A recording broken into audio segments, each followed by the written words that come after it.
verdict est connu depuis hier. Ismaël Ondiassouna, ex-directeur général de la Société équatoriale des mines, écope de 10 ans de prison avec sursis et 100 millions d'amende dans l'affaire de détournement de deniers publics. Et puis, au marché de Montbouette, 487 entreprises échappent au contrôle de l'État. Un constat établi par la Direction générale des impôts. Voici pour les titres. Bonjour à tous et bienvenue. C'est le verdict prononcé hier mardi 8 juin par la session criminelle spécialisée après avoir entendu l'ex-directeur général de la Société équatoriale des mines, l'ACM. Une audience qui aura donné des détails sur 2 milliards de francs CFA détournés au sein de la société. Au terme de cette audience, Ismaël Ondiassouna, en plus de 10 ans de prison avec sursis, s'en tire avec 100 millions d'amendes et 600 millions de dommages-intérêts pour détournement de deniers publics, lesquels deniers, à entendre l'accusé, avait été partagé comme un gâteau. En effet, au titre des dividendes, la compagnie minière de Logoué a versé en juin 2019 11 milliards de francs CFA à la SEM. Si 9 milliards ont été déposés au trésor public, selon Ondiassouna, sur instruction de l'ex-directeur de cabinet du chef de l'État, Ali Bongo Ndimba Brice Lakucha-Lianga, une part importante devait revenir aux activités politiques de certaines personnalités. Ainsi donc, chacun aura reçu sa part, selon lui.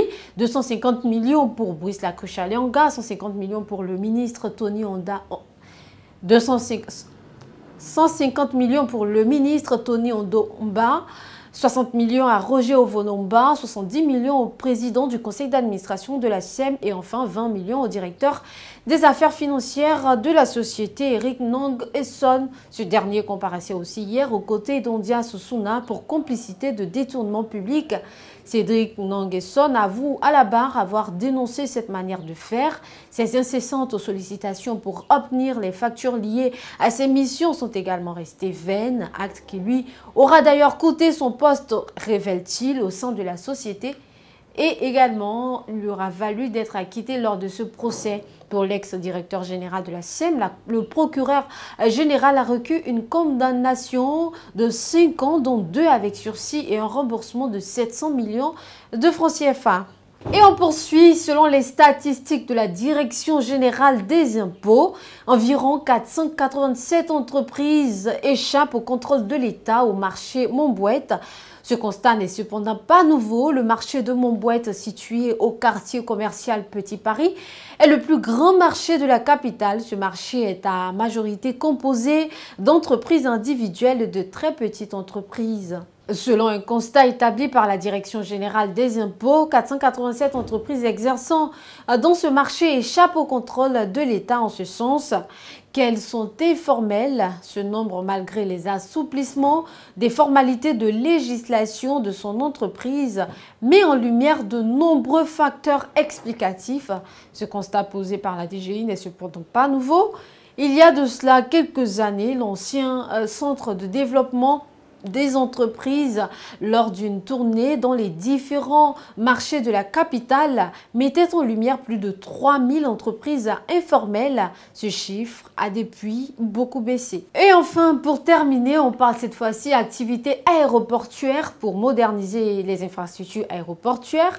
Le gouvernement entend faire appliquer une nouvelle redevance dans le secteur du transport aérien. Celle-ci devrait avoir des répercussions sur les prix unitaires. La redevance passagère va augmenter au Gabon, a annoncé le 27 avril dernier. Et en attente d'adoption, celle-ci variera en fonction des lignes. Elle aura pour objectif de contribuer à la modernisation des infrastructures aéroportuaires au Gabon. Chez les acteurs du secteur, elle fait grincer des dents dans la mesure où elle se présente comme un goulot d'étranglement. C'est ce qu'a d'ailleurs estimé Marc Gaffajoli, administrateur général d'Afrijet, leader national du secteur du transport aérien. Et voilà qui met fin à cette édition. J'ai été très ravie de vous l'avoir présenté. Restez connectés sur M241 TV.